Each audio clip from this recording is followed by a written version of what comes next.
It's a great pleasure to welcome you all to Magdalen on behalf of the Master and the Fellowship here at Magdalen.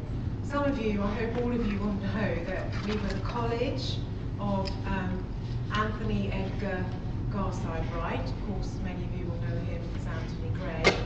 And he was here a long time ago when things were very different at Magdalen. Indeed, you may not know that Magdalen was in fact the last college in Cambridge and Oxford to become co-ed. But I think one of the beautiful things about Magdalen is that we are an immensely close community that live and work together, and I think people feel able to express who they are within the community here at college. One of the most powerful occasions for me was when one of our alumni, a young man who came up in 2001, so not that long ago. He was a rower, he was a very athletic guy, he had been at school, and he came to Magdalen as a very unhappy person because he had never felt able to express his sexuality at school. It simply wasn't an environment that gave him the confidence to be who he was. When he was here, and he was here for 4 years, and he became captain of boats, which, if you know Cambridge, is a pretty big deal, he decided to use that period to come out because he felt it was enormously important to make that connection that you could be an immensely sporting chap from an old school and you could come out and be proud of who you were. And he told me this story in San Francisco, where he now lives. He's enormously successful. He's been incredibly good to this college. He's given a lot of money for the support of young people. He has given money to fund counselling here for people who have difficulties, be they academic, be they in expressing who they are, be they in finding their niche. And I just wanted to relate that story to you because I think it illustrates beautifully that if you are part of a community that's open, that's warm, that's comfortable, it allows you to become who you are. And I think a lot of our students who come to Cambridge, who come to college, they also grow as people. And I think it's something we're very proud of here at Magdalen, and I think our students are proud of it, and the fellowship certainly is. So I'm absolutely delighted to welcome you here for the occasion of the inaugural Anthony Gray Memorial Lecture, and I really hope you enjoy the evening. Thank you all very much.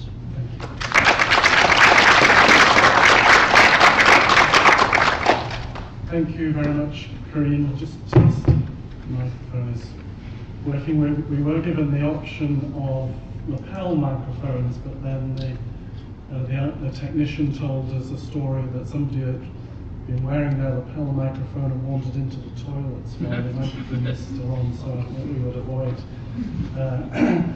that mistake for this evening. So I'm Jeremy Clark. I'm the one of the trustees at the Albany Trust, and have been there long enough to have known Anthony Gray, although I didn't in fact overlap with Anthony's time when Antony was running the Albany Trust really in the 60s and the 70s. But I'm delighted that we've got some of Antony's friends here today, especially pleased that Andrew has been able to make it representing Antony. And as well as thanking Magdalen for hosting this, I'd particularly like to thank Alex from Magdalen, who's been incredibly helpful, who's studying medicine here, and who we had the good fortune to meet at an event that in fact Andrew organised to commemorate the 1967 Act, the 50th anniversary of the 1967 Act. So this inaugural lecture is commemorating the 60th anniversary of Albany Trust, and I thought I would just try to set the scene by imagining what it must have been like 60 years ago, and indeed what it must have been like even before that when Antony was at Magdalen College himself, just after the war. A very different climate, and a climate that was getting significantly more dangerous for anybody who was homosexual at that time, since police arrests had increased tenfold in the 2 decades from the 30s, 40s and 50s. And there was a particular sort of paranoia, as it were, both in America and this country, after the Second World War, about the threat that homosexuality represented, in the famous case of the Cambridge Apostles, the Cambridge Spies, and homosexuality being linked with that. So that when the problem of homosexuality, which was twinned in the government's eyes at that time, along with the problem of prostitution, was felt there needed to be some policy solution, some different kind of solution to this growing problem of homosexuality. They gave the job to John Wolfenden, and it was really Wolfenden's inquiry and the Wolfenden report that was the launch pad then for Tony Dyson, who was also at Cambridge, at Pembroke, and Antony, who was a contemporary of Tony Dyson's, to form the Albany Trust with a group of trustees who all themselves had a connection to Cambridge. But just to give you a brief flavour of the kind of situation, very different from the one we're going to be talking about today, about religious relationship and sexual education in schools. The subject of homosexuality couldn't even be named in the reports of the Wolfenden inquiry. They referred to homosexuality and prostitution as Huntley and Palmer's in the report, so that the secretaries wouldn't have to be kind of shocked somehow by the discussion of these subjects. And when John Wolfenden, who was felt to be a safe pair of hands in carrying out this committee, unbeknownst to the people who appointed him, actually had a son who was gay, and Jeremy Wolfenden. And Jeremy wrote afterwards that his father, when he took the job, wrote to him saying, "I have only 2 requests to make of you at the moment. One, that we stay out of each other's way for the time being. 2, that you wear rather less makeup." In order for his credibility and the credibility of the inquiry not to be affected by the behaviour of his son, Jeremy. So hopefully we're in a different era, we're in a different climate, but with still some issues to discuss and debate this evening on a subject that I think is very interesting and very important for the LGBT community. And I'm absolutely delighted we've got a panel of fantastic speakers, where we've got Professor Colin Diamond, who is a Professor of Education and Leadership from the University of Birmingham, to set the context for us. We have the amazing Peter Tatchell, who really needs no introduction, to deliver this inaugural lecture. We're very honoured that Peter's agreed to do that. And Sidney from Stonewall, who leads the education and schools work in Stonewall, to give a response to Peter's lecture afterwards. And hopefully, if I can get people to stick to time, we'll have some time for Q&A and discussion with yourselves at the end when we finish. So, with going on, I'd like to invite Professor Colin Diamond to talk to us. Thanks very much.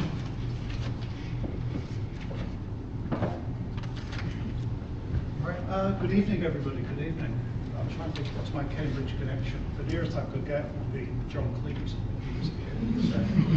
And if you remember the film Clockwise, where he's stuck in a car, and I had that moment on the M25 that I shouldn't have driven. It's like, I thought I wasn't going to get here at all. Anyway, here we are. I'm here tonight because about a month ago, I wrote a piece very much from the heart for a magazine, trade publication called Schools Week. And my message was why it was absolutely vital that the teaching of LGBT awareness continued in Birmingham's schools at a time when there were some pretty obnoxious demonstrations going on in the streets, and it was a very bad situation. It was setting things back years. You know, you talked about the era where we come from. Huge progress had been made in Birmingham in recent years. Suddenly, all of that appeared to be jeopardised. So I am going to try and set the scene in that context. I want to start with a bit of good news. I think we need a bit of national good news at the moment. Yeah. Parliament seems split down the middle on so many things right now. However, by a magnificent majority of 538 to 21 against. I haven't tracked who the against were. I suspect probably DUP had something to do with it. They voted through the mandatory introduction of mandatory relationships and sex education from the new school year in 2020.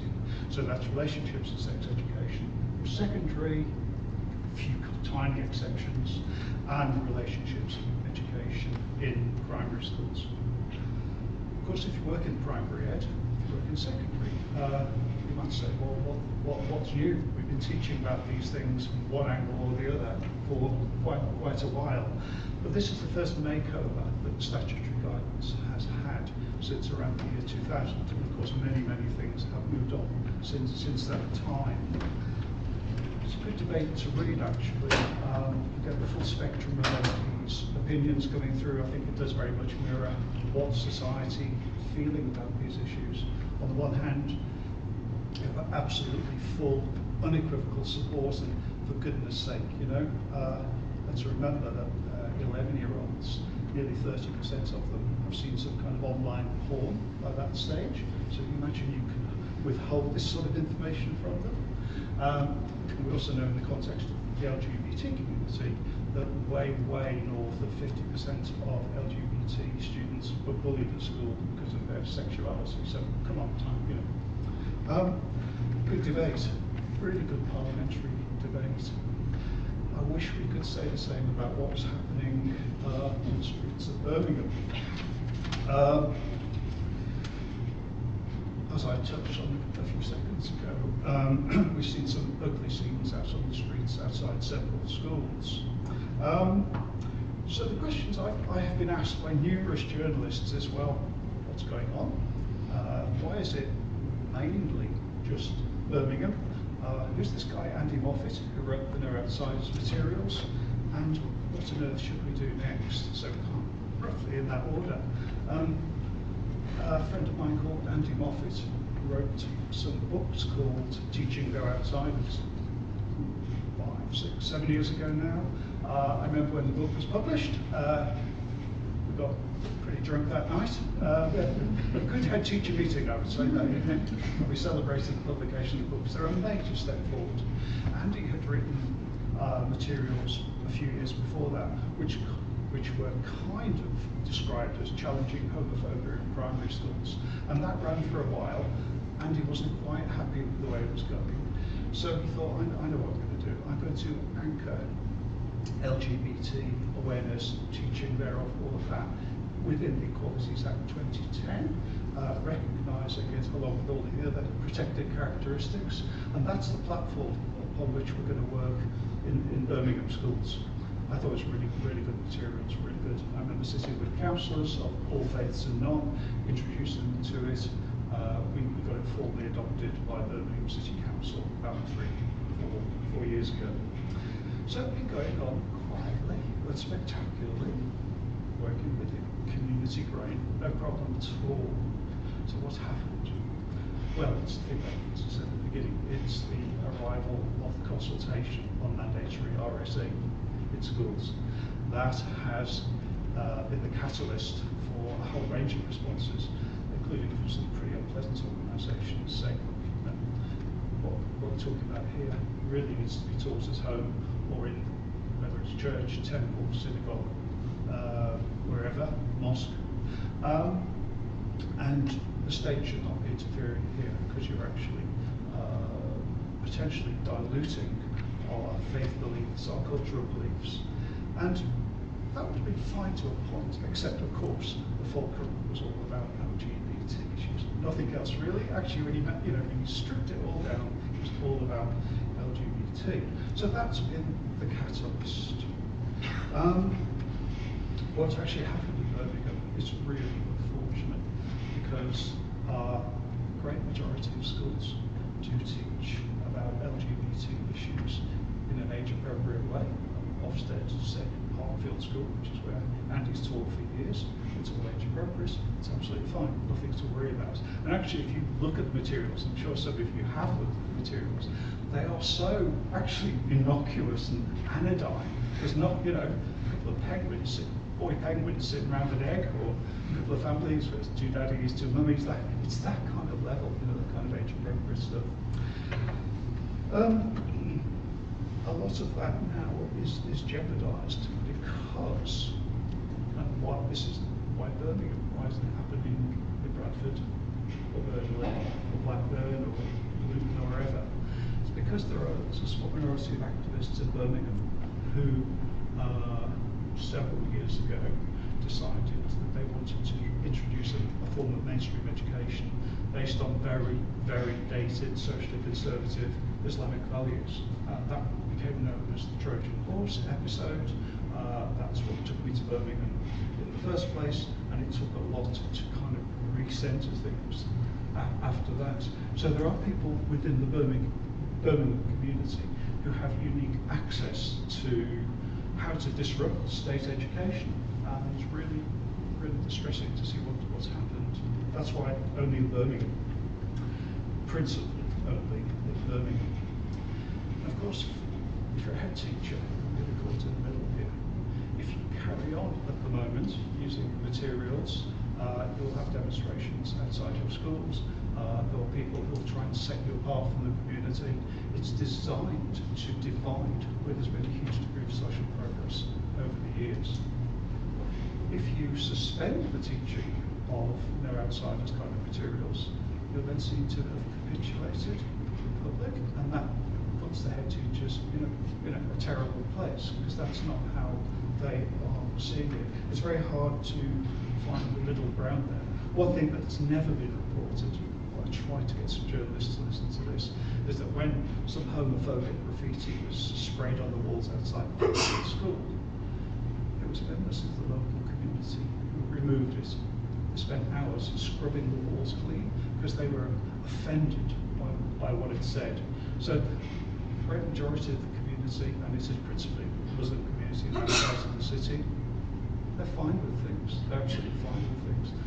As my friend Aziza Zahadi, she runs Nelson Mandela School, said, we've known for years that what we teach at school about these issues is likely to differ somewhat from what children hear at home or in the mosque. That's fine. That's why we have state education. We can relax about that. It's not about indoctrination.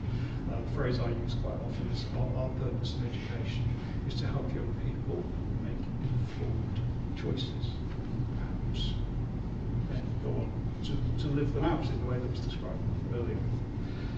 So what should we be doing next? The current kind of polarisation is really, really unsustainable. Damien Hines, the Secretary of State, did write quite supportively a week or so ago. That was helpful. That went down well. A couple of things I'm going to suggest now, and none of this, by the way, is about stepping down in any way from my original proposition at Schools Weeks that teaching LGBT awareness to primary schools as children is absolutely essential. It must continue. But we need to find a way, and I think the phrase I'll use here, we talked about this a little bit, Jeremy, is what I'm going to call it applied psychodynamics here. I'm going to invoke a couple of names here. Not necessarily recognised as applied psychodynamics, but Stephen Covey's work. I've always Stephen Covey is my kind of comfort blanket. If I go to 7 Habits of Highly Effective People, I always go back to that book. One of his habits is seek to be understood before you understand. In other words, what could this be? Gallons and gallons of tea and coffee he's consuming here. We need a giant listening exercise because a lot of people have been in this kind of fever climate, have been made afraid of what's happening in their children's primary schools. We need to know, actually, there's nothing whatsoever to be frightened of here. This is, of course, within British law. It's thoroughly underpinned by the law, endorsed by the law. We're not doing anything outrageous here. We're simply teaching about diversity within our beautifully diverse communities. And of course, you cannot select which equality you fancy. It's no good saying, okay, it's fine, you know, on race or religion, but not okay on LGBT. We have to have an equal platform here. So we need to try and reach that position where we understand what the fears are before we can move forward. It is 2 steps back, 1 forward, I'm afraid, given what's happened. The second one, and this sounds a little bit tries, is try and go for win-win. At the moment, it is being falsely portrayed as a win-lose situation. That is not productive at all. We need to find a way forward with the local community. We carry on teaching in the way that they're comfortable with. It's not about stepping backwards. Finally, we talked about, I mentioned it, Biska Salzburg-Wittenberger, which won't mean a lot to many of you in the room. She was a wonderful writer whose work I encountered at Tabby many, many years ago. And she talked about what happens when you are in a new situation, really about your hopes and fears when you encounter a new situation like this. And at the moment, we have a lot of hopes and fears colliding unproductively. All we need to do is kind of blend them together very carefully, very sensitively over the next month, year, 2, 3 years ahead, because things have been set backwards here. What is the values of the British Psychological Society? It's about being non-judgmental, about being tolerant, and about being inclusive, and I'm sure we'd all support that notion. So it's going to take a while. It's going to take a while to get things back on an even keel in Birmingham because of the deliberate vandalism of a very, very small group of activists. That's small, rather sad. So that's where we are. We will progress. We always do. And actually, the bedrock for our work when they're outside is 2 more things: UNICEF Children's Charter. You know, the 42 rights that are embedded in that. They're actually silence on sexuality per se, but they're all about children having a voice, being respected, being listened to. So we use that a lot too. I think we've got the tools in the box. It's just how we use them. So that's where we're at Birmingham now. So you said please to me the introduction. I was thinking about Peter. Let's get my notes here. I said, when did I first become aware of you? And it was in '83. Like probably a lot of us in the room, because I was teaching in Camden. I was at the Labour Party in Hackney South in Shoreditch, doing my thing for the party, and then suddenly started reading about what's happening in Bermondsey. Of course, that's a pretty dreadful chapter in political history. So I became aware of your campaigning at that time. I think what happened in that election. That made me think about something else. So the school I was working at in Southampton, just behind Euston, a good mate of mine, Mick, big place, English teacher.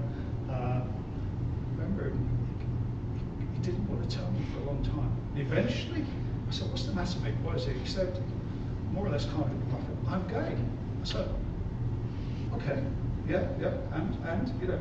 He said, "Well, I can't tell the kids. I can't tell the staff room. I trust you. I'll tell you." So we talked about it. You know, we became really, really good friends. I thought, God, that was. Anyway, he showed me his dissertation that he'd written for the Institute of Education when he trained to be a teacher, about how it felt to be Mick at that point and how it could come out in school and so forth. I thought, oh my God, this. I said, publish it, Mick, please. It's just beautifully written. He was an English teacher. He said, I can't. It's just too bloody risky, you know, at the time. Well, I think we have moved on a long way since then. So you evoked that era for me, Peter. You do take on some pretty formidable outfits. The Mugabe regime, the Putin regime, whatever the latest Iraqi regime is, you are utterly fearless. I know you've suffered as a consequence at times. I used to watch the latest developments in outrage. Read my liberal newspaper all the time for the latest bishops or MPs or whatever to be outed because they would not be supported. Chalk it yourself over that. I think you've done brilliant work over the years. I dislike rap music and a lot of the lyrics and that, and you're way ahead of the curve in pointing out the poisonous nature of the lyrics there. And of course you'll also support civil partnerships way before most of the country is even thinking about it. So we owe you a huge debt for the amount of campaigning you've done. To bring it right up to date, I've read some of your latest materials about what we should be doing in schools, charter and so forth. I think it's brilliant. So, ladies and gentlemen, friends, colleagues, Mr. Mr. Tatchell.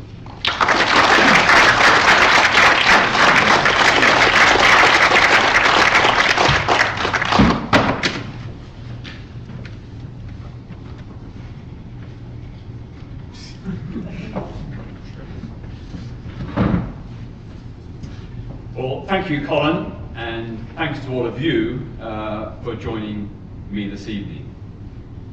I'd like to start by thanking the Albany Trust for organising this inaugural Antony Gray Memorial Lecture, and also congratulate the Albany Trust on its 60+ years of humanitarian work for sexual and gender minorities. And I ask you to join me in showing your appreciation for the work of the Albany Trust.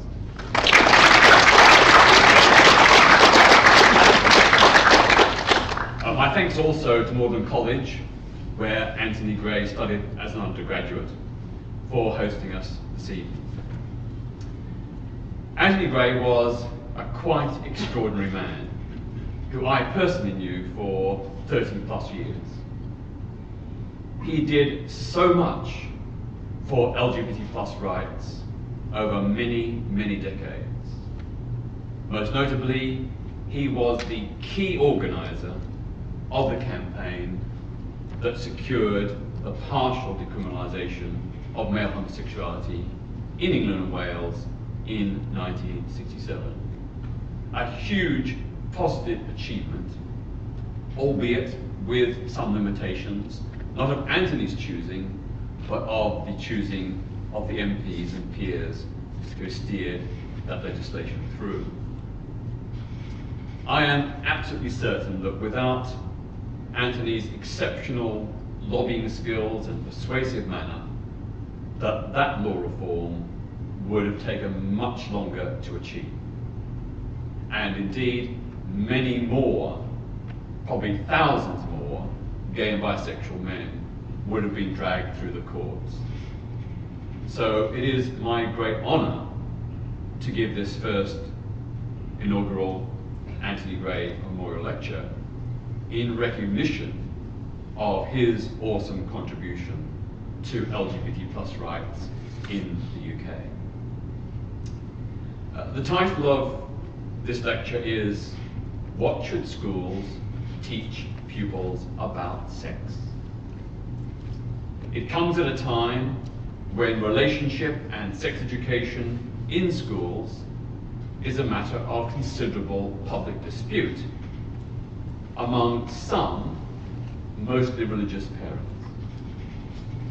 Now, Antony Gray was a very strong advocate of all sexual human rights and of a rational, scientific, humanist approach to sexual matters, including the idea of improved and more frank relationship and sex education in our schools. He wanted to banish the often religious-inspired guilt and shame that so frequently damages people's lives and relationships. Antony was right, and that's why, ahead of the new relationship and sex education guidelines for schools, planned to come into force in 2020, and ahead or after the recent supportive vote by an overwhelming majority of MPs, I believe it's time to undertake a further review of the content of relationship and sex education in order to ensure the sexual and emotional health and happiness of young people. Now, it's true the government has already committed to some improvements. That is positive progress, and it's down to the many groups who have been lobbying for this cause in many years. Sex Education Forum, Stonewall, my own foundation, and many, many others. The improvements are welcome, but they don't go far enough. And I want to say that the rationale for additional reforms is as follows. We all know from research that millions of young people enter adulthood emotionally and sexually illiterate, or quasi-illiterate. Many subsequently endure disordered relationships in their later lives, ranging from unfulfilling relationships to even outright abusive ones. The result? So much unhappiness, and sometimes mental and physical ill health. And I would say that the lack of effective relationship and sex education in many, or at least some schools, is part of the problem. Things are getting better. Compared to just a few years ago, many more schools are doing much better quality sex and relationship education. But even so, we find in some schools it can be often vague and euphemistic, including too little detail and not enough explicitness to be of practical benefit. We know that young people keep on saying, we want to know more, that many of their questions and concerns are not being addressed because teachers fear being too explicit. Quite a bit of the current RSE concentrates on the biological facts of reproduction, sometimes including other species. In terms of the overall balance, I would say that relatively little teaching is actually about sex, or indeed about relationships. And one of the constant complaints of young people is they don't get enough information about relationships, how to deal with emotions, and so on, when they're dating and having sexual liaison. Mostly also, it tends to start too late. Often after many young people have become sexually active and adopted bad habits such as unsafe sex. And it often does not sufficiently or adequately address issues of consent, grooming, abuse, internet safety, sexting, and pornography. Now, of course, there are some schools who are doing a fantastic job on these issues. They are the gold standard. But there are many schools that are not. And I speak probably in 50 or more schools every year. I always ask them about the content of their relationship and sex education. And often I find that it's not really up to scratch.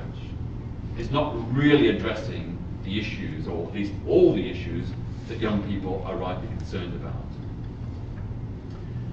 Obviously, relationship and sex education should not encourage early sex. It is best if young people wait, but it should prepare them for a satisfying, safe, adult, sexual and emotional life. In the past, the UK's government's education regulatory body, Ofsted, has said that the amount of time spent on relationship and sex education in schools is inadequate and that much of it is of poor quality. Partly because so few teachers have specialist training in the subject, and sometimes because of squeamishness or concerns about the issue itself. There have been many studies which have noted that young people say that the relationship and sex education they receive falls far short of what they would like and what they need. So what then needs to change in order to make relationship and sex education more effective? My starting point is that young people's health and welfare must take priority over squeamishness and embarrassment about sex. There is no way that political, religious, or cultural sensitivities should be allowed to thwart mandatory, age-appropriate relationship and sex education in every school from the first year of primary education onwards. The government has very helpfully made a differentiation between RSE at primary level and RSE for secondary pupils. I think that's helpful. Broadly speaking, relationship and sex education at primary level should focus on things like physical changes at puberty, relationships, diverse families, and advice about inappropriate touching, grooming, and the importance of reporting sexual abuse. Specific and explicit sex education should begin from the first year of secondary school and become very explicit from the age of 16 onwards. Again, not in order to promote sex, but to give young people the knowledge, the skills, the confidence to ensure happy and safe sexual and emotional relations for those who do become sexually active. And of course, we know from the research that the average age of first sexual contact is now about 13 or 14. That's the average age, even though the lawful age of consent is 16. And that contact may not include full sexual intercourse, but maybe heavy petting, touching, mutual masturbation, oral sex, and so on. So quite clearly, young people need to have the information they need to protect themselves and their partners from as early an age as possible. I don't think it's satisfactory to say that these lessons should be left to the goodwill of untrained school staff. To ensure that relationship and sex education is high quality, effective, and achieves the desired goals, we need designated relationship and sex education teachers to be appointed in every school, and for these teachers to receive government-funded specialist training, so they can deliver these lessons in an effective way. My proposals regarding what should be taught in schools at age-appropriate stages in pupils' lives are as follows. First, mandatory lessons in every school. Sex and relationships are a very important part of most people's lives, most adults' lives. And that's why education about them should be a mandatory part of the curriculum in every school, so that every pupil gets that information, including religious schools, independent schools, and others outside the state sector. I don't think just because schools are state-funded or voluntary aided that they should be the only ones to get this information, and that others should be excluded. I think every pupil in whatever school they attend should get this information. And of course, the aim should be to prepare young people for adult life by ensuring that they are sexually and emotionally literate. Moreover, those RSE lessons should be at least monthly all throughout the child's school life, not once a year or once a term. And of course, the lessons should be LGBT plus inclusive. The second, restricted parental opt-out. We don't let parents take their kids out of mathematics or history classes. So why should a parental opt-out be permitted for relationship and sex education. Removing pupils from such lessons jeopardizes their emotional, sexual, and physical health, and that cannot be right. Parents who want to withdraw their children should be required to come to each lesson and physically remove their child and then bring them back in good time for the next lesson. This way, the parental opt-out is retained, but the actual opt-out rate is likely to be much reduced. Third, education from the first year of primary school. As I've said, and the government agrees, relationship and sex education needs to be age appropriate, starting from the first year of primary school by talking about love and relationships, including different types of families: single parent, extended, and same gender families. It should also discuss the correct names of body parts, physical changes at puberty, and to tackle abuse, give information about inappropriate touching and grooming, in order to teach children the differences between caring and exploitative behaviors. One reason for starting at a young age is that many children now begin puberty between the ages of 8 and 12. Long beforehand they go through puberty, they need to know about the physical and hormonal changes they will undergo and the feelings and desires they will develop. They need that information. Keeping them ignorant by denying them the facts jeopardizes their happiness and welfare. And that is not what we want. Children of all genders should share relationship and sex education lessons and not be segregated. So we don't want to have separate boys and girls classes. We want these classes to be open to people of all sexes and genders, to enable them to learn about each other's bodies right from the start, including boys learning about periods and girls learning about wet dreams. It's about giving kids that information to know about how the other lives and what they experience. Fourth, relationship and sex education lessons should acknowledge the risks and dangers of sex, but from the age of 16 should also acknowledge that sex is good for us. It is natural, wholesome, fun, and with safe sex, healthy. We know from the research that quality sex can have a very beneficial effect on our mental and physical well-being.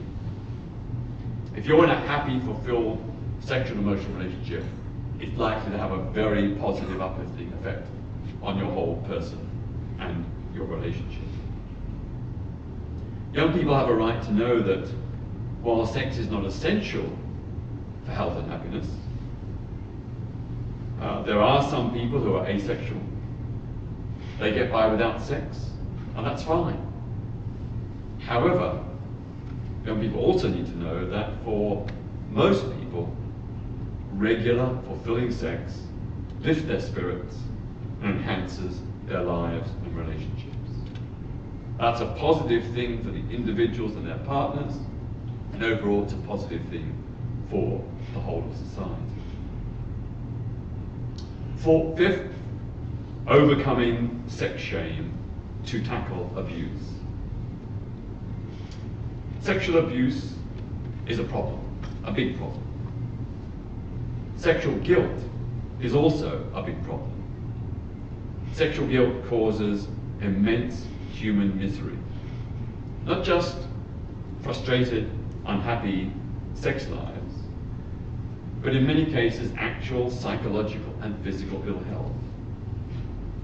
and it also helps sustain child sexual abuse.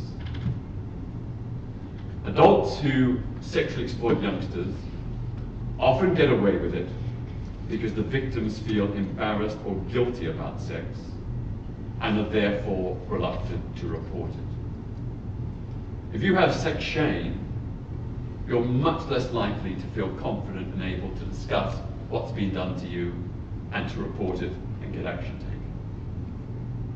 So I think it's very important that relationship and sex education encourages young people to have a more open and positive attitude towards sexual matters and to teach them the correct names for body parts. So that if they are being abused, they know what to say, they know how to explain it, and they feel confident to do so.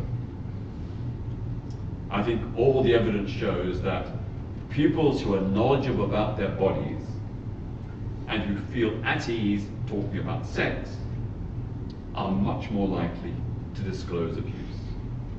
Much less guilty and ashamed, much more open to come forward.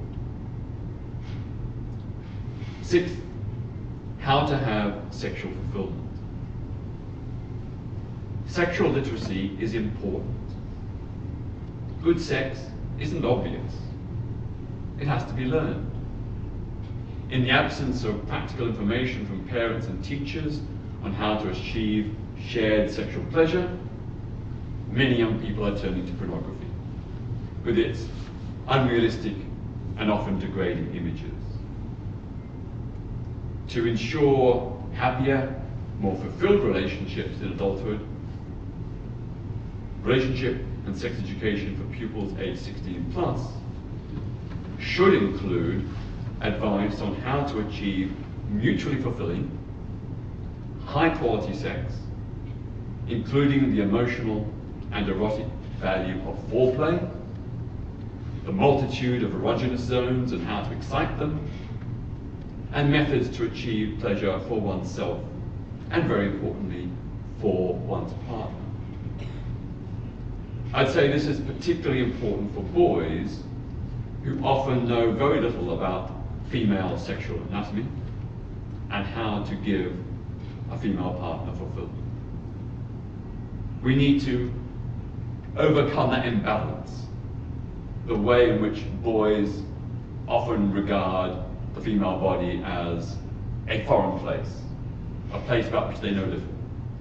And that is why so many girls and young women say their sexual experiences, at least their early ones, are often so unfulfilled and unsatisfactory, because the boys did not know how to give them pleasure. They didn't understand about the clitoris and about the erogenous zones that excite and give women fulfillment. So we need to acknowledge that. This is about empowering women. And misogyny comes in very many different guises.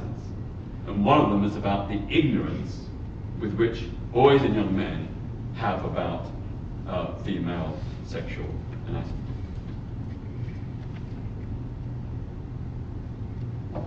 Seven, a new ethical framework of mutual consent, respect, and fulfillment. It's very important that relationship and sex education acknowledges diverse sexual orientations, gender identities, and relationships, while also giving teens guidance on their rights and responsibilities, including teaching about consent and abuse issues. I would say that a positive ethical framework can be summed up in three very simple principles: mutual consent, reciprocal respect, and shared fulfillment. If those three principles are followed, you don't have abusive relationships. You don't have one partner getting pleasure at the expense of the other. And the great advantage of those three principles is that they apply universally, regardless of whether people are married or single, monogamous or promiscuous, hetero, bisexual, homo, trans, or intersex. These are principles, 3 core principles that everyone can apply, and it will make them and their relationships happier and better. 8, promoting safer alternatives, such as oral sex and mutual masturbation. If schools are serious about cutting the incidence of teen pregnancies, abortions, and HIV and other sex infections, they should proactively highlight to pupils aged 16 and older the various safer, healthier alternatives to vaginal and anal intercourse. Sadly, a lot of young people seem to think that intercourse is the be-all and end-all, that is real sex and everything else is second best. Well, schools need to challenge that. And in so doing, they can help reduce teen pregnancies, unwanted teen pregnancies, abortions, and sexual infections. As we know, oral sex and mutual masturbation carry no risk of conception and a much lower risk of HIV. I would say that the most effective way to persuade teenagers to switch to these safer alternatives is by making them look and sound appealing, to glamorize them, to make them feel sexy, explaining that they can be sexually fulfilling and emphasizing the clear advantages over intercourse. So, for example, no worries about unwanted conceptions, reduced HIV risk, and no need to use the pill or condoms. These are tangible, positive gains looking at these alternatives. While mutual masturbation is safe, oral sex can, of course, transmit some sexual infections. So young people need to be made aware that oral sex is safer than intercourse, but it's not risk-free. But having said that, if more young people switch to oral sex, we would reduce the level of unwanted teen pregnancies and abortions, and we would reduce the incidence of HIV. Lessons ought to also include advice that if young people do become sexually active, it is recommended that they get vaccinated against HPV and hepatitis. 9, sexual rights are human rights. Relationship and sex education should be based on and espouse the principle that it is a fundamental human right to love an adult person of any gender, to engage in any mutually consensual, harmless sexual act with them, and to share a happy, healthy sex life. That, to me, is a human right. Human rights are all about stopping abuse and ensuring human happiness. We need to make that really clear in our schools, that sexual rights are human rights. 10, hetero, homo, and bi are equally valid. When based upon mutual consent, respect, and fulfillment, the 3 core principles I outlined, all relationships with persons of any gender, or I want to emphasize all adult relationships with persons of any gender, are equally morally valid.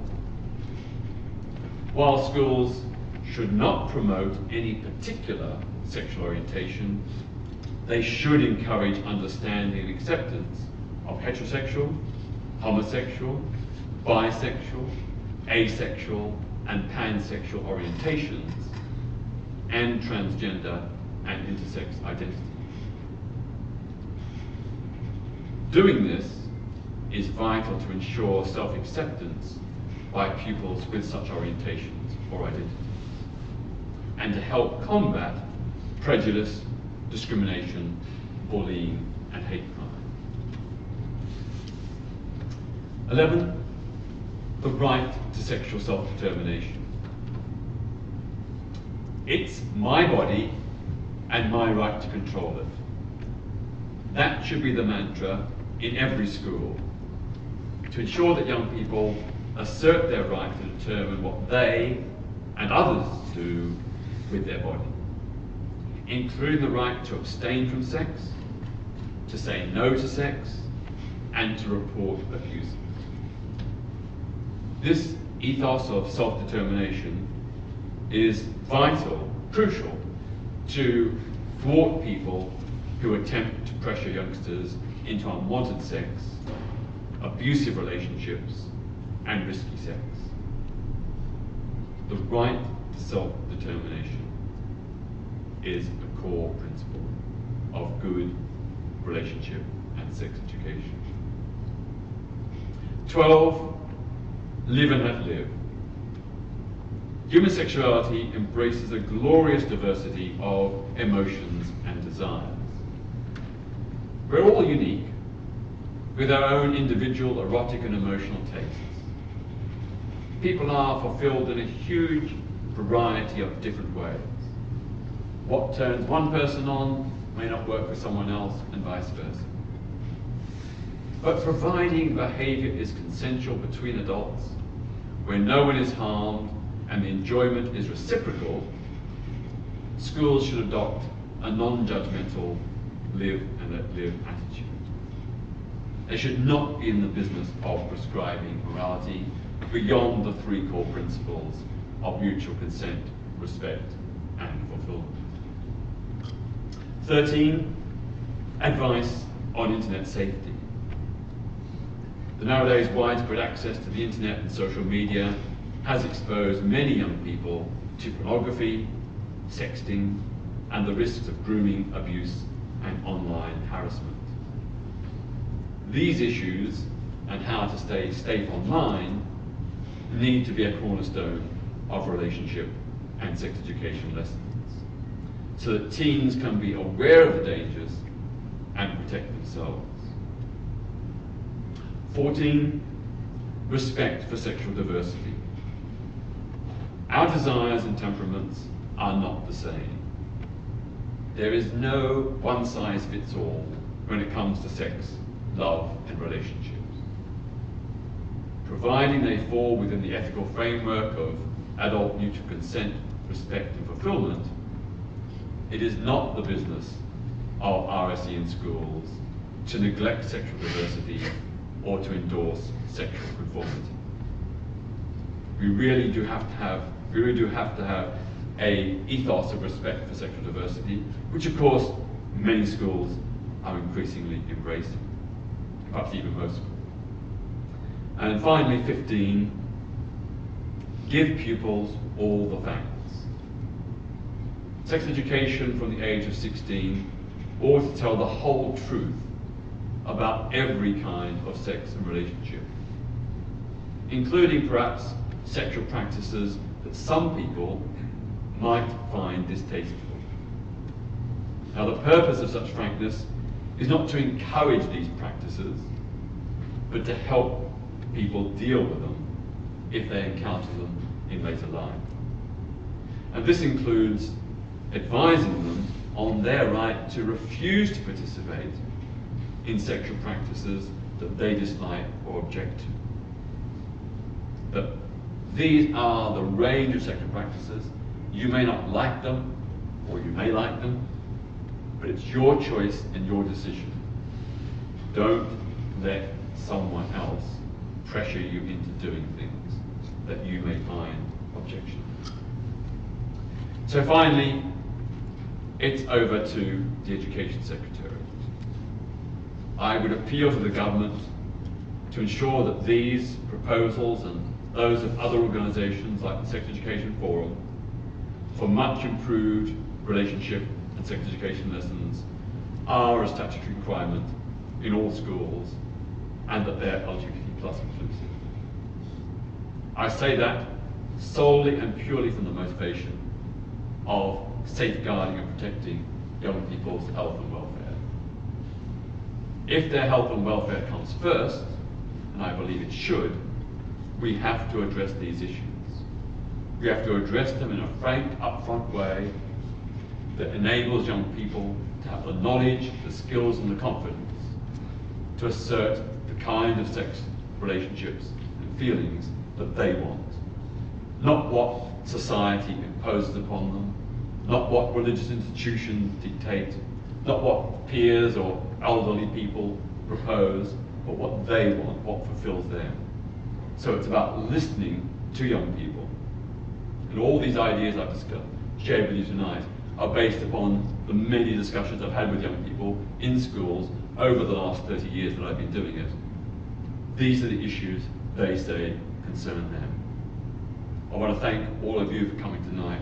I want to pay tribute to the many, many organisations, particularly the Sex Education Forum, Stonewall and many other organisations who are pushing forward to try and ensure that sex and relationship education in our schools is up to scratch.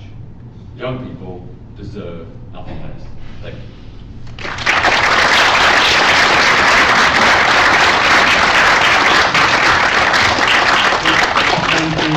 Thank you very much, Peter. That was a stirring, relevant, rigorous call for serious change, serious improvement in our schools, teaching of RSE. So we've had Colin setting out some of the current kind of problems that have been happening in Birmingham. We've had Peter setting out a very rigorous set of proposals and demands for what we should do. And I now have the pleasure to invite Sydney Bertrand-Shelton, who leads the Education and Schools work in Stonewall, to tell us how you're going to do it. Thank you. I'm well known with my name. Hi everybody, my name is Sydney. My pronouns are she and her, and I work at Stonewall. We work with over 1,300 schools across the country. They are primary schools, secondary schools, colleges, special schools, faith and church schools, schools with a faith pupil majority, a whole range of schools.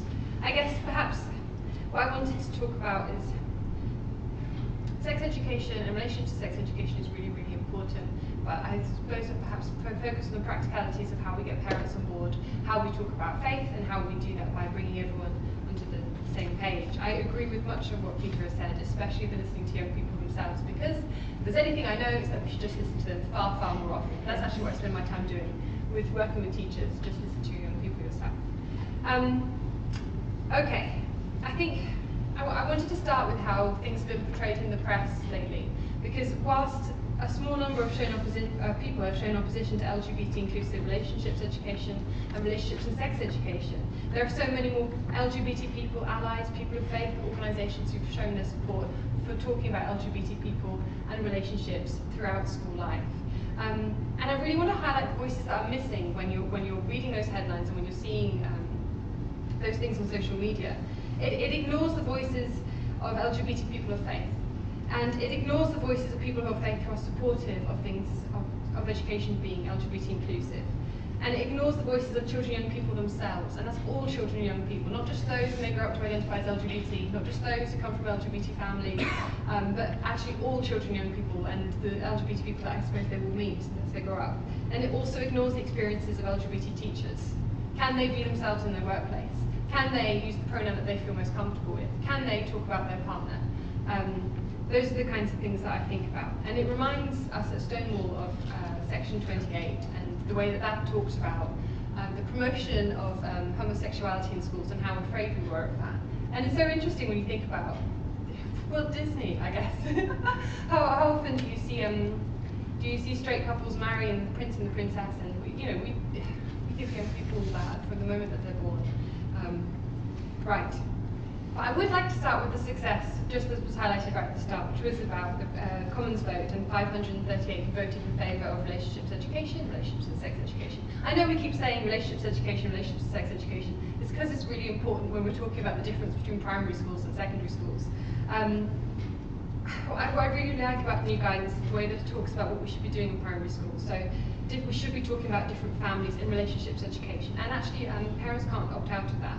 So it's about single parent families, LGBT parents, families headed by grandparents, adoptive parents, foster carers and parents, and other structures. It's so diverse in the way that it looks at what a family structure can be. And it also says that teaching should reflect the law. And then in secondary schools, it's about relationships and sex education, and again, the relationships education is the really core part there.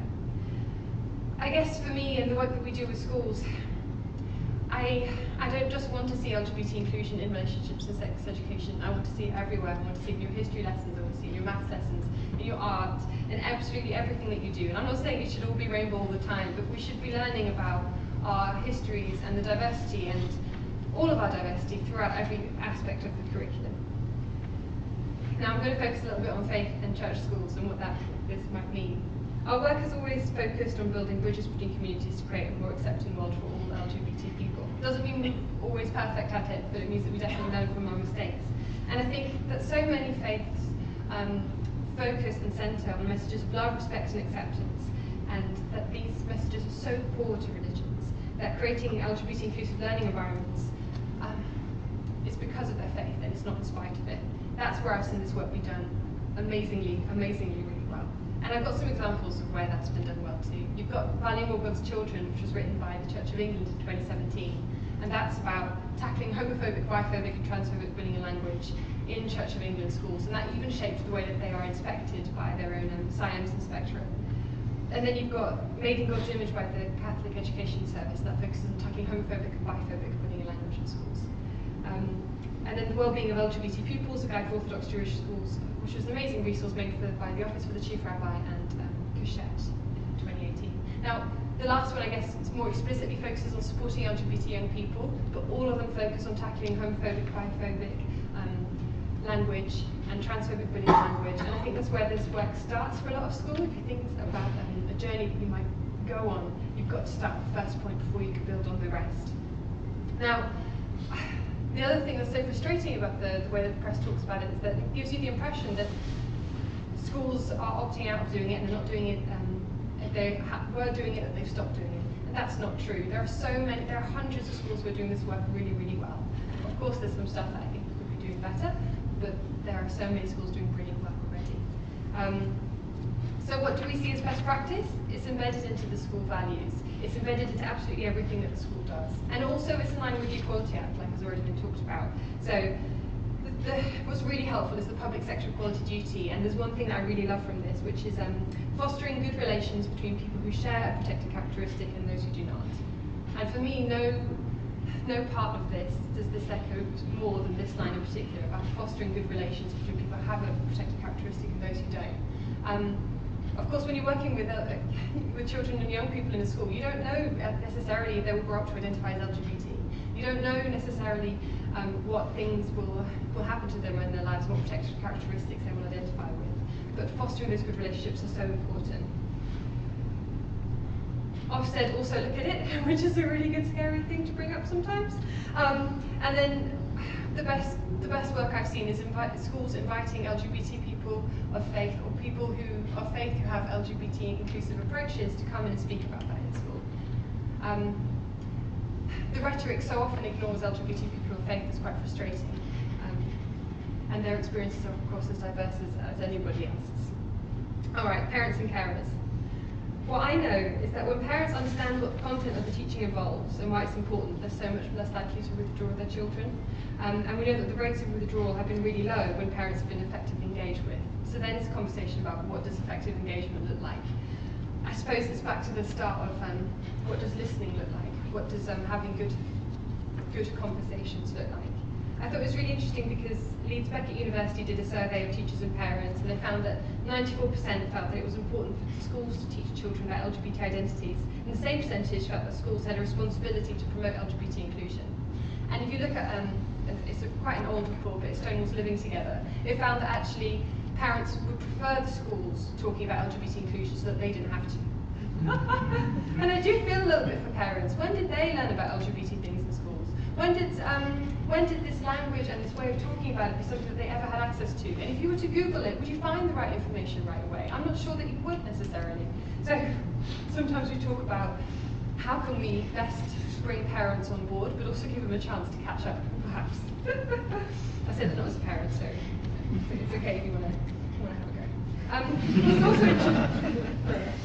I think what's also really interesting is that that survey also found that people were more resistant or more nervous about LGBT inclusion when it came to primary school ages. And this really makes me think of section 28 and the idea of promoting ideas, and can actually promoting an idea really fundamentally change anybody?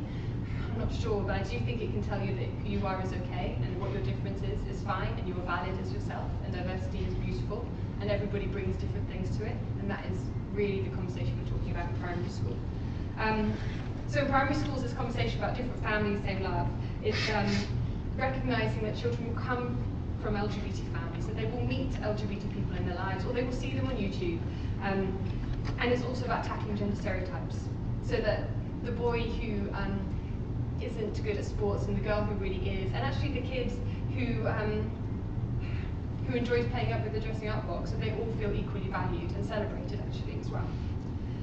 So, best practice for me, what I see in schools, policies that explicitly mention the Equality Act and the protected characteristics within that. And I mean anti-bullying policies, schools equality and diversity policies, I mean homeschool agreements, I mean displays when you walk into the school that highlight the diversity of the school's community and diversity in general.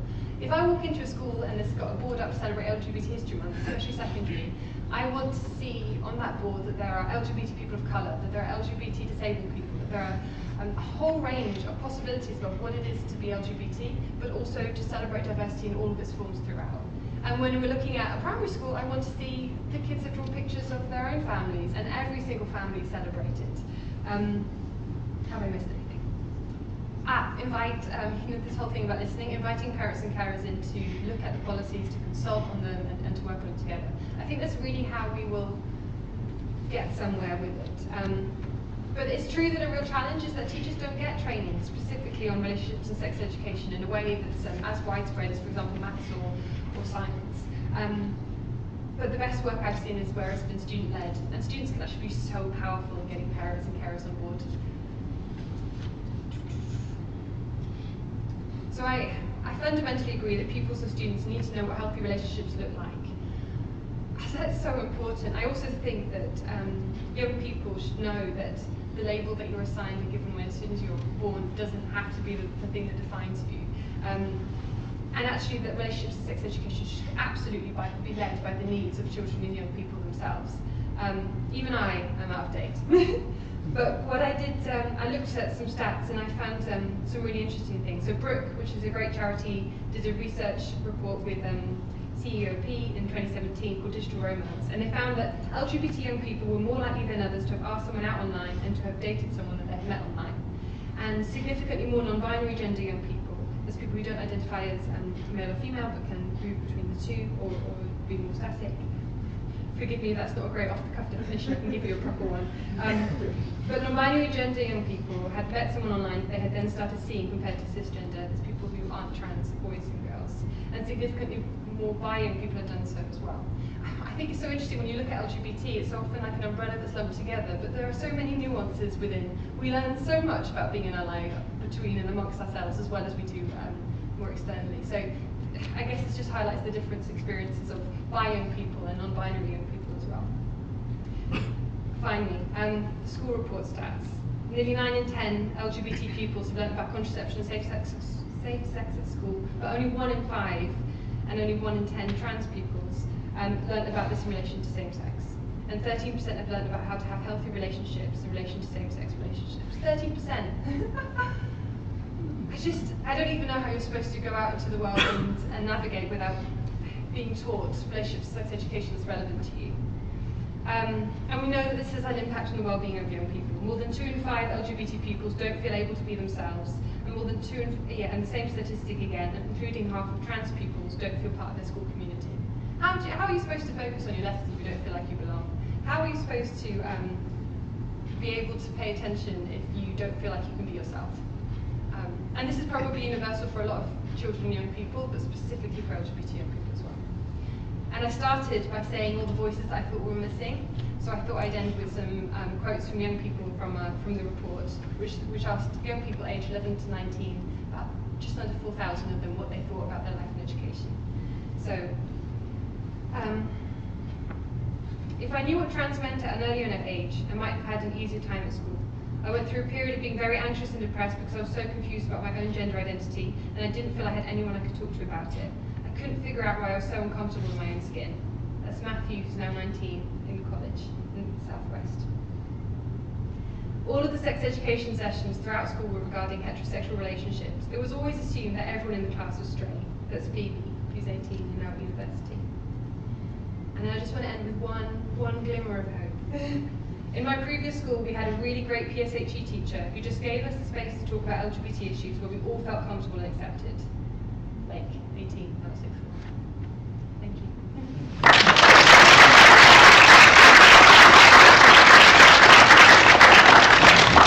Thank you so much, Sydney, and that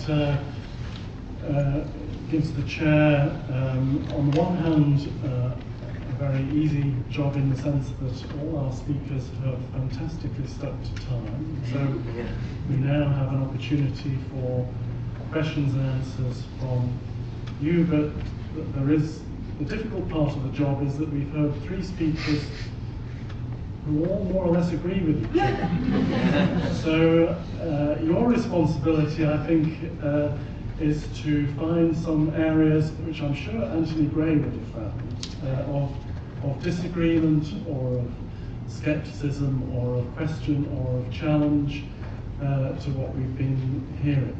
That's at least my task thrown over to yourself. So we have a roving mic there.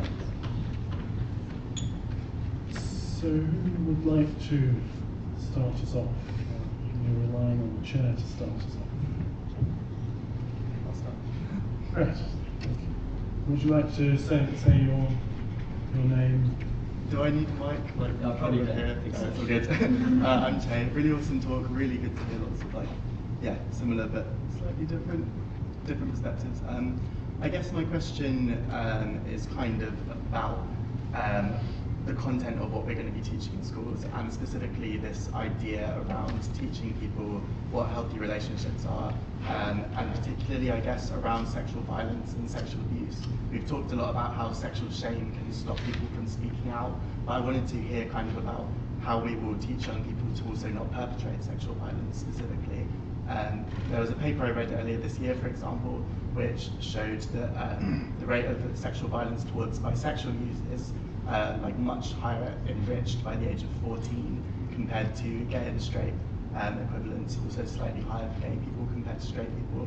So it seems that by the age of 14, people have already learned to treat bisexual people terribly, which is really heartbreaking, but it also kind of shows that people are picking up these ideas very young, so preventative action is needed. So I kind of wondered what all the panelists thought would be a good way to go about that, and how to start those kind of really tough conversations to be had.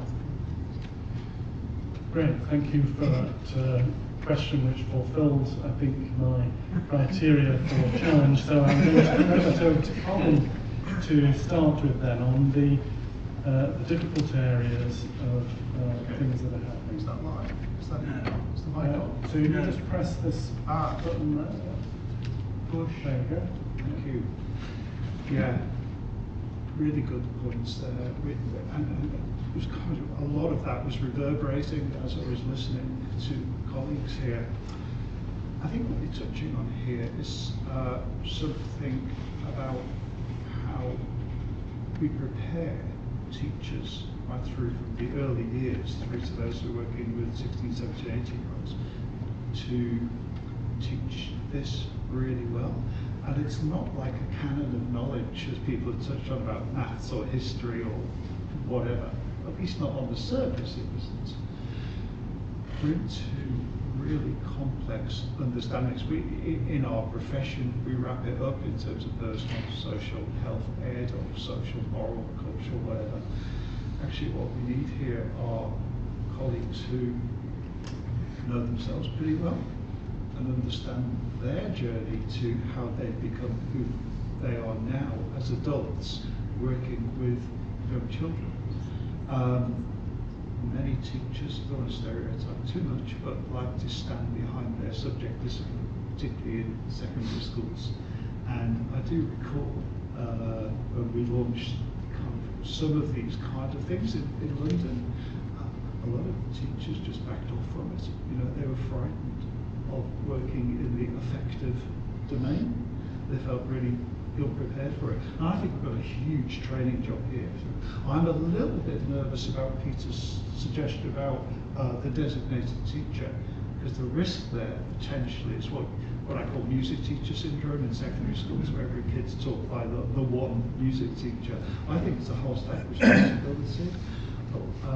But to get us to the right levels of awareness, emotional literacy, and factual knowledge is a huge job. And I'm totally with Peter in terms of this needs a huge amount of funding and resourcing and commitment. But we mustn't underestimate the challenge.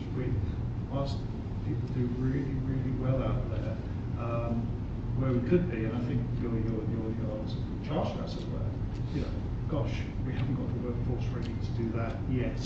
So it's a great challenge. Thank you. Thanks. Peter, your 3 principles that you outlined would, at least in theory, address what Tay is talking about, and provide a framework for trying to discuss those sorts of issues. But just to be challenging,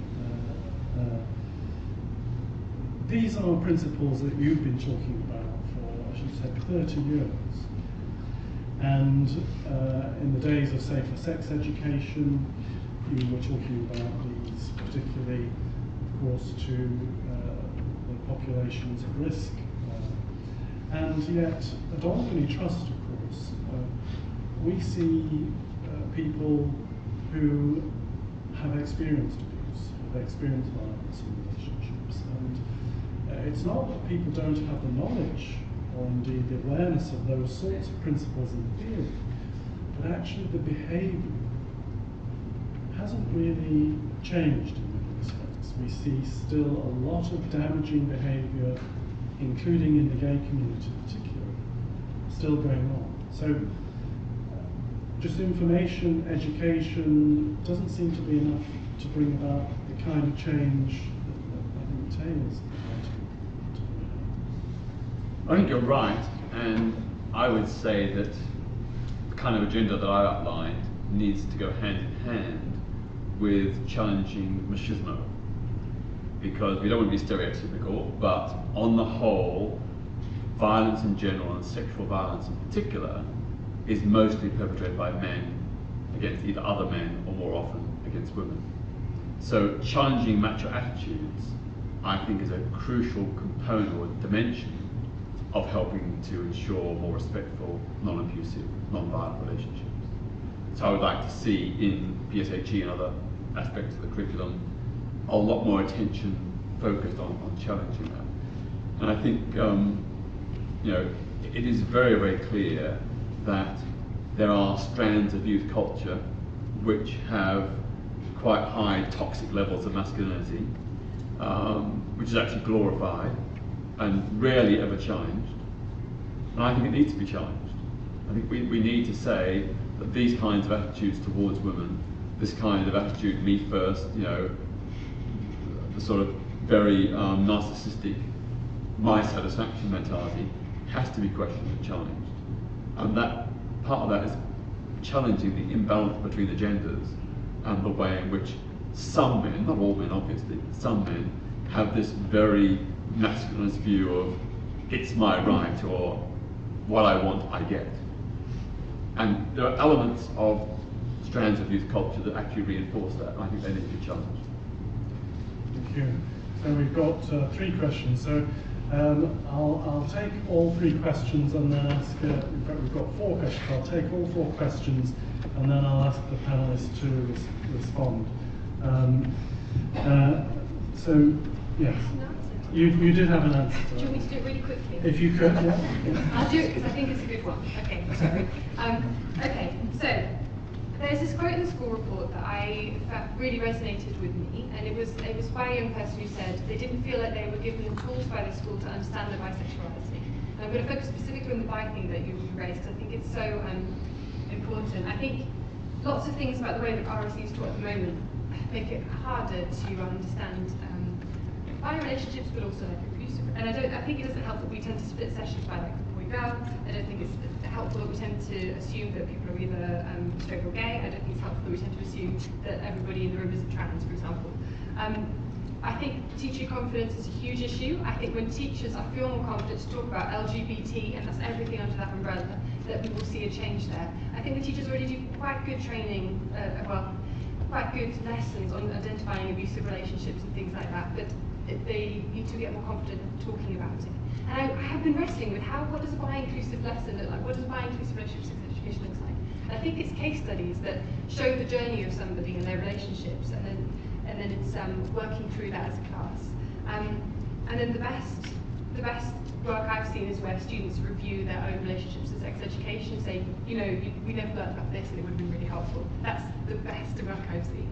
And then, I'm sad, sorry, it's a final sad point, but I think that abusive relationships are hard to leave, and I think that's a truth. That's why they'll probably always happen. What we need to do is make sure that we talk more about LGBT inclusion in every service that already exists, in every part where we're already identifying and challenging that, and so that everything we do is more inclusive. So it's easier anything we can do to make it easier to get the help when you need it, or when you can identify it.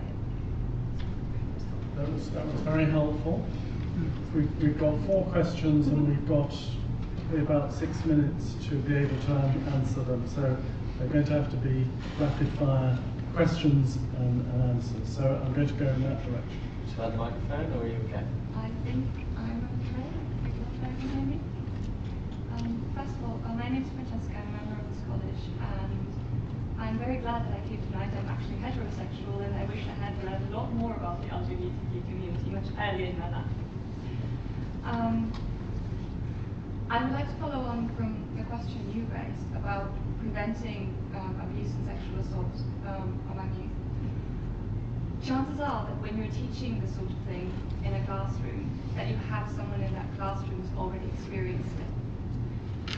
And when I feel that there is a lot of emphasis on preventing assault and abuse, by empowering people, by sexual self-determination, as you called it. Those precise messages can be very hurtful to people who've already experienced it because they feel that they didn't react that way. Is that something that is considered when you draw guidance for schools or for teachers? How do you address that problem? Great question. Re-traumatizing the people who've already been traumatized unintentionally by the way things are being discussed. Basically, yes, because I know that a lot of people find math classes traumatizing, but that's a whole different level from what a sexual education class Sure. can do. Thank you. So I think there was a question in the middle. Yeah. There are really 3 observations. The first is that 16 to 18 seems to be very late to leave the sorts of things you're talking about. Whether it should be the case or not, 16 is the age for marriage in this country.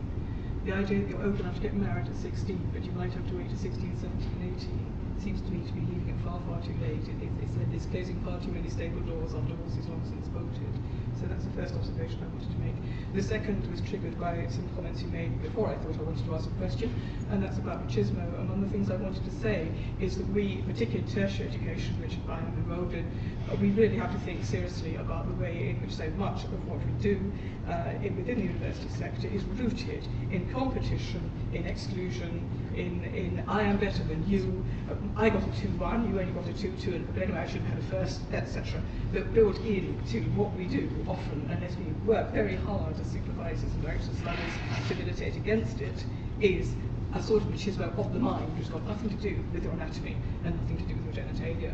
And that's something that we really should be thinking about very carefully if we really want the sort of wide, proper, transformative changes that all of you in your different ways have been talking about. The third thing, which is what I was going to say before the other 2, was, and this is a question rooted in ignorance on my part, I don't know what sort of LGBTQ work is being done in the reformulation or the overhauling of disciplinary curricula at a secondary level, but it seems to me there are 3 very obvious disciplines where so much could be done. One is my own discipline, which is English literature, the other is history, and the other is music. All these are, of course, they are the effective disciplines. They are disciplines where just by teaching English all the time, we are having to deal, whether we like it or not somehow, with rape, incest, bigamy, sexual assault, violence, betrayal, treachery, murder, etc. It is our bread and butter, and the idea we put a warning trigger signal over everything, it has to be a lot of really dangerous, slippery slope stuff. So the question was whether anyone can give me information about whether there is integrated work going on in those different discipline-specific areas to do that complete comprehensive addressing of LGBT issues. How it's being embedded into which areas of the curriculum? Thank you. I might be able to partially address that myself. Go ahead. So I'm a secondary English teacher, but I also coordinate, or have in the past coordinated sex and relationships education across a whole school, secondary school, in a school where it was predominantly faith community.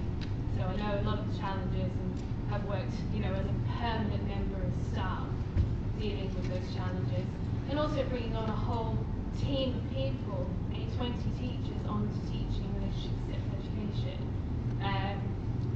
who have never experienced that before and who have not been taught that themselves in school, and conducting that training from scratch without having received any training myself. So it is challenging. And can I ask which faith? Predominantly Islamic, but a lot of evangelical African as well. So, in terms of English literature, it depends on the school, it depends on the teachers. I embed it within my teaching practice because I know how to, and it's something that we need to share as a community of teachers. In terms of relationships, sex education, teaching about abusive relationships, but also implementing that at a whole school level. I was piqued by Peter's comment about monthly. I don't think that would work logistically in schools. I think that it needs to be a spiral curriculum where it's taught termly for a term. So in a secondary school setting, you would have 6 weeks predominantly on sex, on age-appropriate sex education, 6 weeks on age-appropriate relationships education. So the whole term of that's 12 hours over the school year of sex and relationships education. I've done it, it works. So that can be a way of doing it. But in terms of, my experience there, when you bring the teachers, when you bring the parents in, and you do listen to them, and you explain to them what you're going to teach, and you show them the materials, and you explain why and the purpose of it. I've never had a parent withdraw their child after having that conversation with them and sitting down with them and asking them, well, what are your concerns? That works. So everything from my experience that the panel has suggested today does work in practice. But the issue is funding and the issue is training. I know how to do this because I was passionate about it. I'm straight. I've got no, bitch and game except the fact that I'm a woman and it's important to me, and I've got friends who are gay and I've got friends who are bi and trans, and and that it's important that we all have that experience in our education. So thank you for that contribution. I'm going to take your question as being one of funding and training. Where is that going to come from? And I'm going to ask then, starting with Colin. Can I make one point, please? Andrew, sorry, yes. Mayor, the reason is that I think, if I speak as the ghost of Antony Gray, this is dedicated to the memory of Antony Gray. As many people here know, my name is Andrew. I knew him from the 1940s, shortly after he left Magdalen College. And I think the question he would ask is one that appears to be lacking from the whole of the conversation, and that is the biology. And I'll just very swiftly say what it is I mean, or that I think Antony would mean, because we often talk to these things.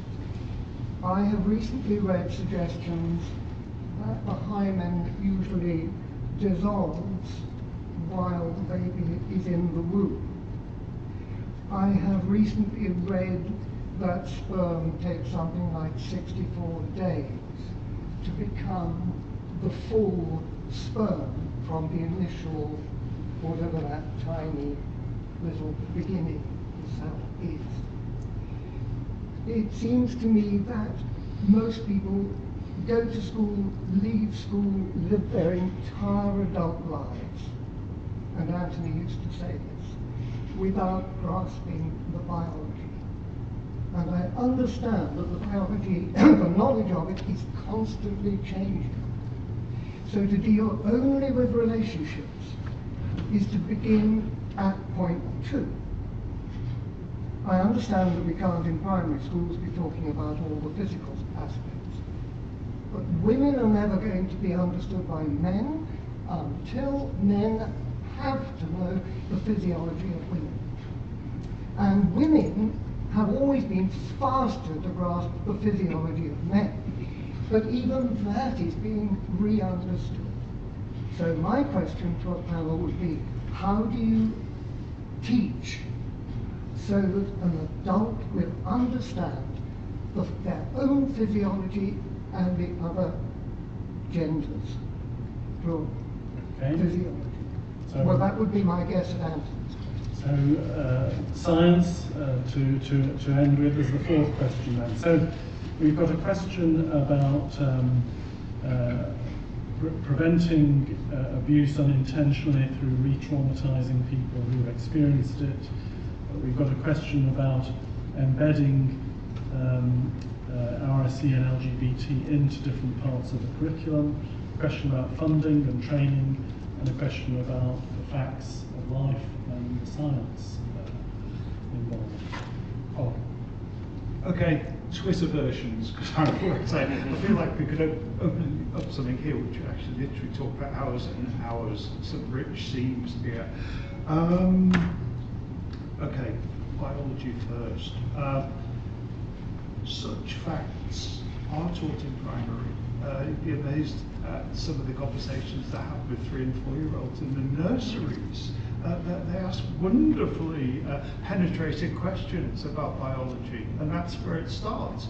And I think the challenge for us as professionals is to be open and the opposite of squeamish about those conversations. So they do start, but the issue is the inconsistency of access to such things. Secondly, in terms of the curriculum, yes, in another horribly contemporary context I was talking about, if you ever wanted to work a play, Romeo and Juliet, knife crime at the moment, it's all there. You know, what's happening on the estates is Montecutes and calculus, it's before our eyes. So yes, the problem with that at the moment, and I'm not a negative person, you probably gather, is that the GCSEs at the moment, the new variety of GCSEs, are so content heavy. And if I get into neo-conversions of education, all the rest of it, they're driving us down a content-rich, analysis-light version of how we deal with the arts, the classical music, and so forth. So, yes, we should do more with that.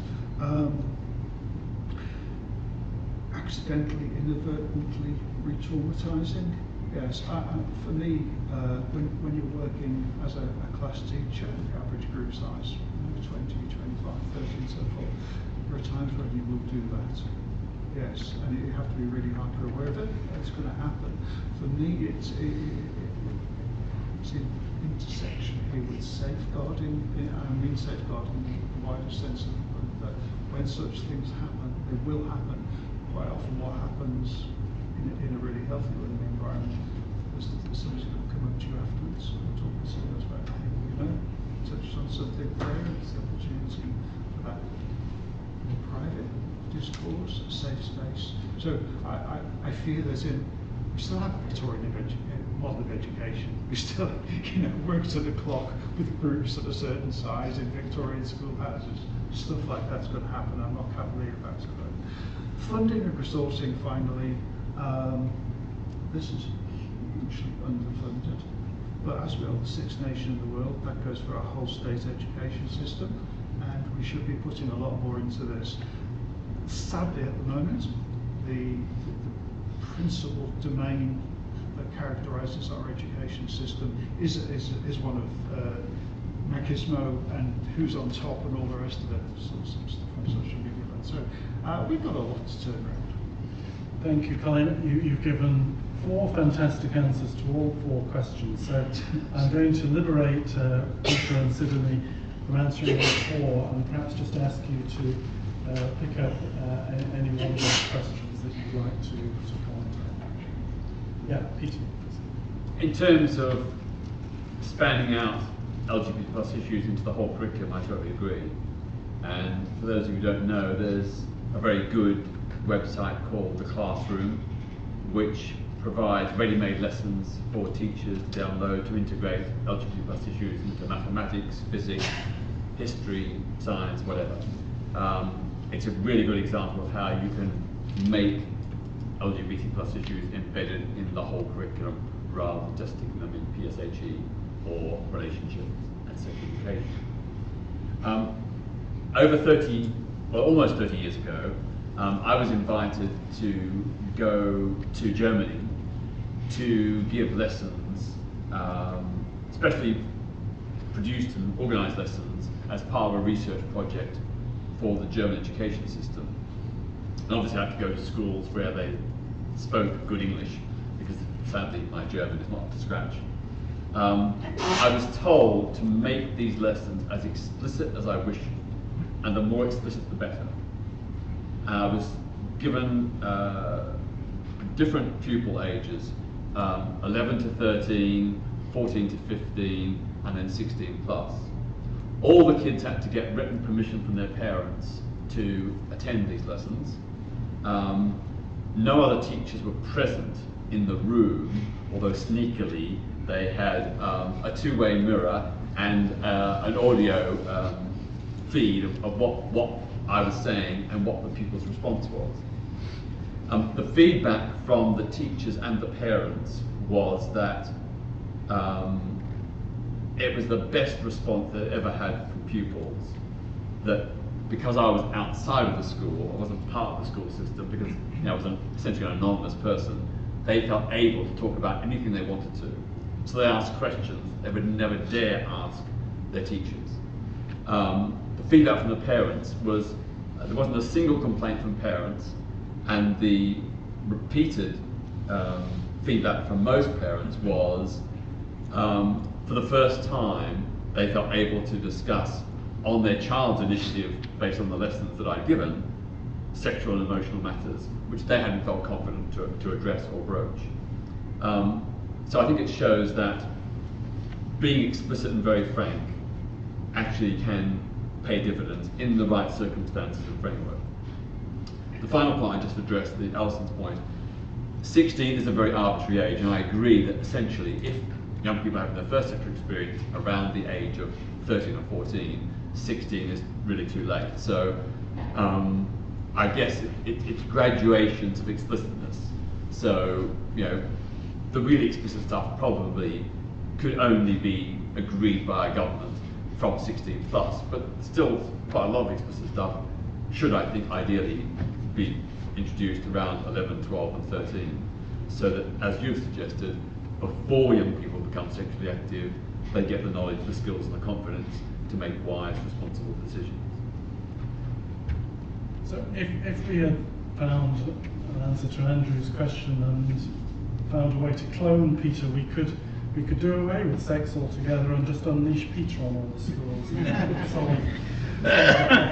Come to East End of Birmingham, it's going to be a good gig. So Sydney, for you finally then to respond to the questions. Yeah, just very quickly, how do you teach biology in a way that adults can understand their own and others? I think the way that I understand it, and I don't think that I completely understand it just yet, but is that it would be really good if we talked about body parts as opposed to perhaps like becoming a man and becoming a woman, just that these are body parts, this is what kind of puberty would look like with these body parts. And I think one of the key things probably for all adults is to understand the difference between sex and gender, and that is the biology and the gender bit, right? I seem to have that conversation so often. And also that means that we'd be able to better incorporate and include intersex as well, I think, in the way that we learn about biology and gender. The challenge with all of this, of course, no surprise, resource and time and funding, which I think brings me on to the teacher's questions, because yes, it's absolutely brilliant to hear from a teacher, because it's very easy, I think, for us to say what we think it should be, but the challenge, until it is well-resourced and well-funded and there is the training that's needed, we have to make it work for the realistic timetables the teachers have. We have to make whatever our ideas are fit into whatever it is that will actually get picked up and used by the teachers on the ground until until this wonderful revolution we have planned arises. Thank you. So it's just left for me to, since we are slightly over time, to say thank you for being a very engaged audience and for coming along today, and to thank once more then our three great speakers, Colin, Peter and Sydney. Thank you.